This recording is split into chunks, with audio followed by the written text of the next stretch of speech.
Well, hello everybody. How we all doing today? Um, I wanted to come on and show you how I made the tags from our latest Happy Mail. I'm filming this before I even mail them out, so by the time you see this, though, they should be, if not at your home, hopefully soon. Um, so I am a big fan of using what you have, and I happen to have a lot of these manila folders.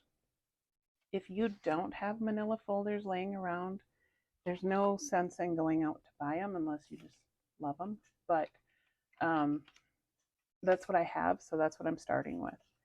And you can just use a regular shipping tag and you'll see how it can be altered. So this piece I'm starting out with is approximately 3 inches by 5 inches. And I'm just going to go ahead and make these little tag cuts to give us the shape of a tag. So I think everybody knows how to do that. And all right, of course, I wanted to mention these. I always pick these up at thrift shops. I think I've told you this before. And then I paint them just with a mixture of red and brown paint to make those reinforcement looking things. So anyway, 3 by 5 on that. Then I take a piece of paper. I used music paper, but you can use anything, whatever floats your boat.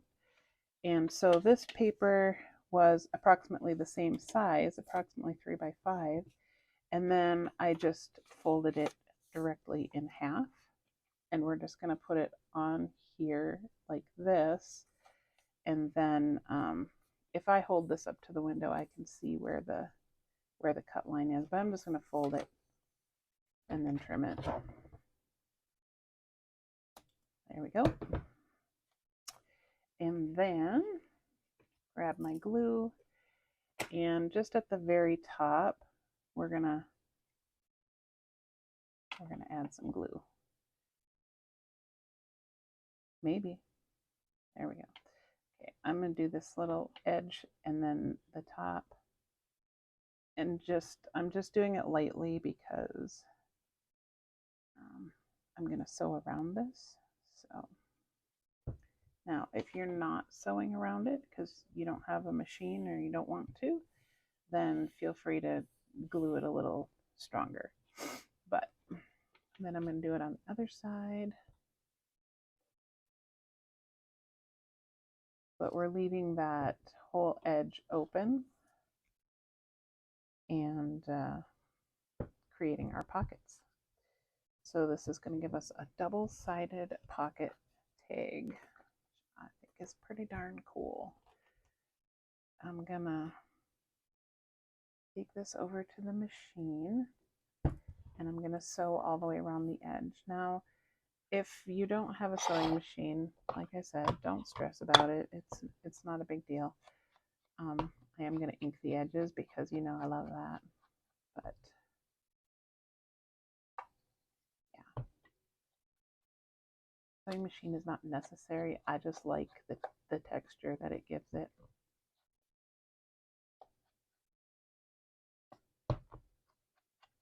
But as you can see, you could just leave it like this and decorate it, and it would be just as cute. All right, I'll be right back. Alrighty, I have sewn all the way around the edge, and I am going to trim those threads off. I know we had a whole discussion about leaving them or cutting them off, but whatever, today I'm cutting them off. So all right, I'm going to go ahead and punch a hole here in the top.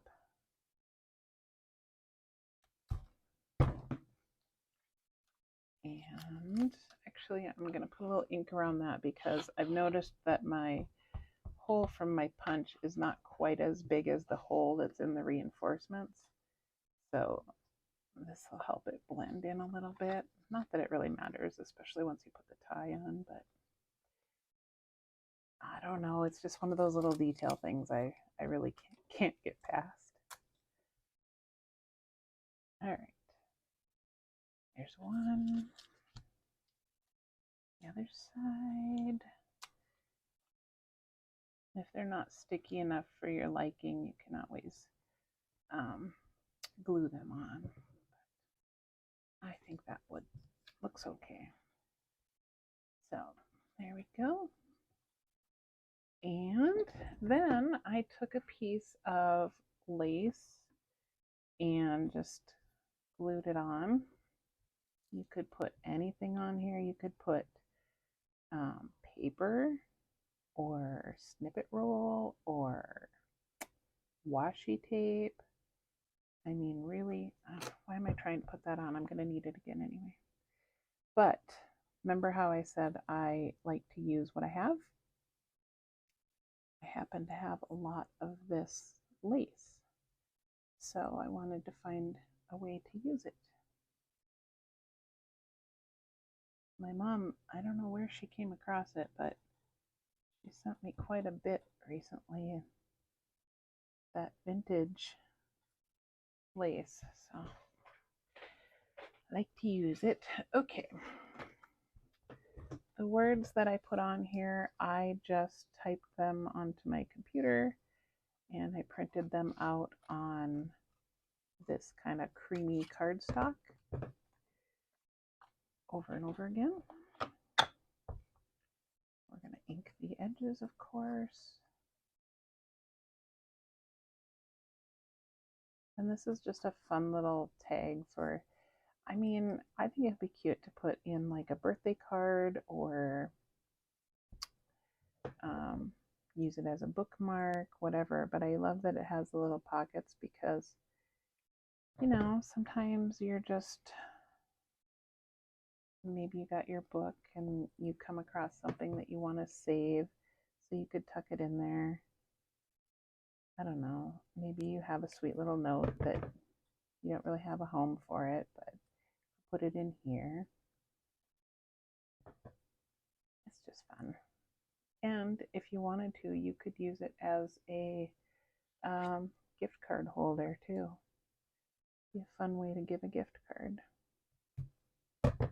So yeah, I just cut this apart and then I ink the edges and glue them on. So again, not rocket science. Nothing I do is rocket science, I promise you that. But we're basically just playing with our paper, right? Oof. That was messy. But that's okay. Stuff happens, right? No one's the wiser. All right, so I did have to put these in a book once I get them glued down. I took and put them inside a book so that it would hold them flat while they dried. So that's a little tip you're free to use.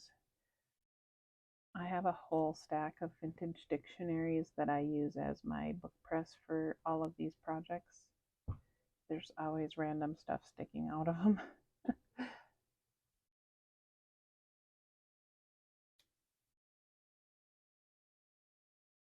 Probably as soon as I'm done filming this, I'm going to start working on your July Happy Meal.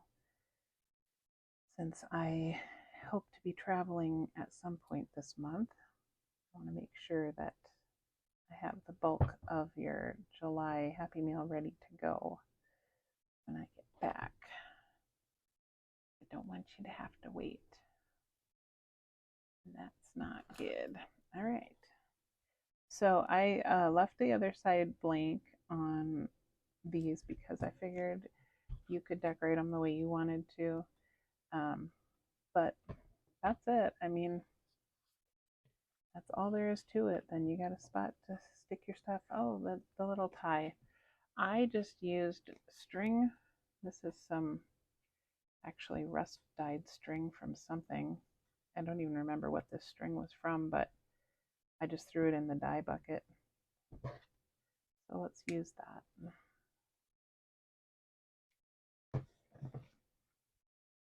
You could use sari ribbon or anything. Just put it in there, fold it in half, pull it through. Voila. All right, there you go. So I hope you enjoyed this, and I'm going to go tuck this in a book. And thanks for being here, and I will catch you guys next time.